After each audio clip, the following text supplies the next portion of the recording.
hold on, we might be having technical difficulties. Which gives us a couple minutes to let everybody log on and figure out what's going on. I hope everybody's week is going good so far. I know things have been rough with the new orders that just came out from Governor Doug Ducey. So I hope everybody's doing okay. Let us know in the comments how things are going at home, what you guys are doing, because remember, we're all in this together, which means everybody's having the same issues at home.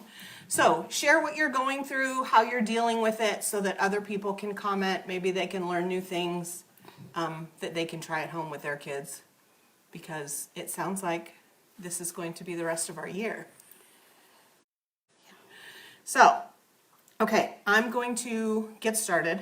I have centers for us this week, and because Easter's coming, I decided to do an egg theme.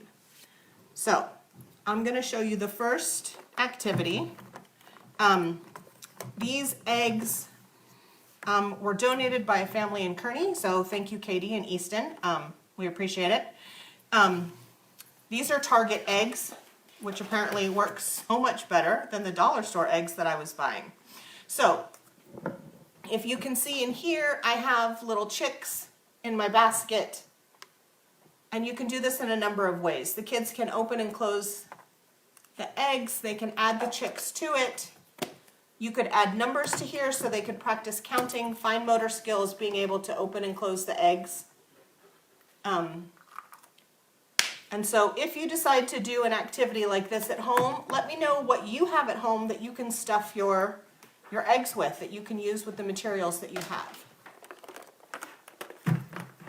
Okay, second activity. If you guys have not already joined us, we have a Pinterest, Fun Van by First Things First Pinterest page. Hi, Chris M.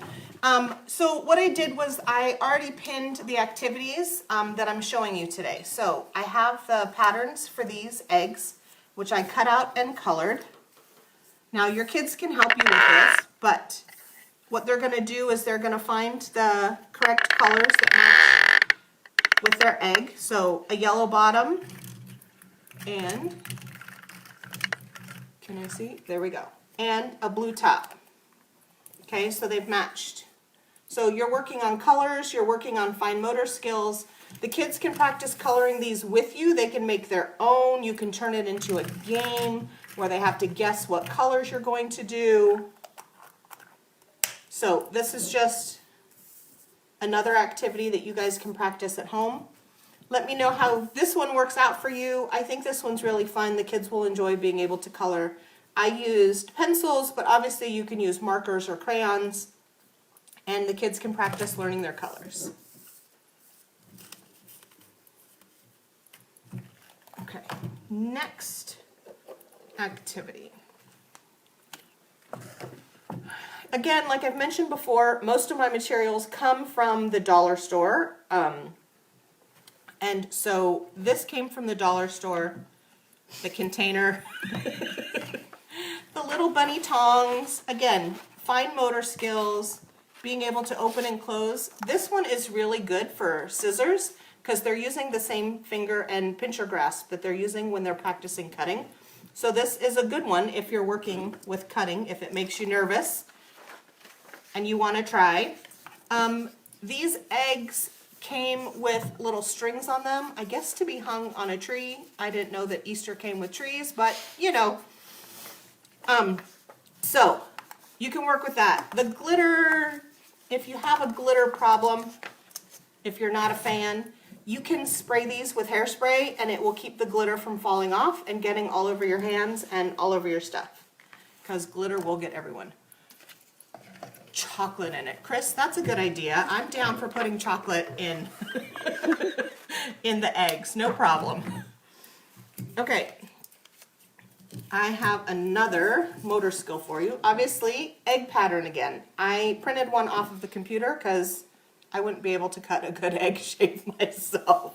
So I copied, and then I just freehanded. So on these, I put numbers so the kids could practice with the hole punch again. Okay, so they're practicing sliding it in, depending on what you do, one punch for the number one egg. And it goes on like that.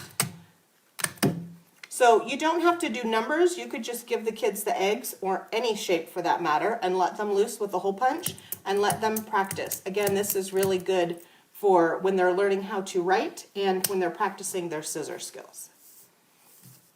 Okay. And the pattern for these eggs is also on our Pinterest page. This next activity I borrowed from somebody on Facebook. It's the Dashley family, if anybody follows them online. So, what I did was I took a puzzle. It can be any puzzle you have. The kids love wrapping. They love tearing. So I took the puzzle pieces. I wrapped up so the kids can tear into it. They can find the right puzzle piece and they can match it to the puzzle. Depending on how they tear, some of the paper can be redone. Hi, Ryger. And so this will be really fun for the kids. They can also make this a game that they play with each other. If you have siblings at home, they can wrap puzzles for each other. The kids will get really excited. We think that it might be a little bit silly, but they will really love this. So they can wrap these for each other, and then they can finish and complete their puzzle pieces. It's also something that you can do while you're sitting in front of the TV so that they have an activity to do later, maybe, hopefully, after a nap time, if naps are still happening. Okay, so my last idea, I hope you guys really like this. I hope these are some good ideas. Let me know what you guys are going to be doing to get ready for Easter. You have some time. Everybody have a good day, and we will see you tomorrow.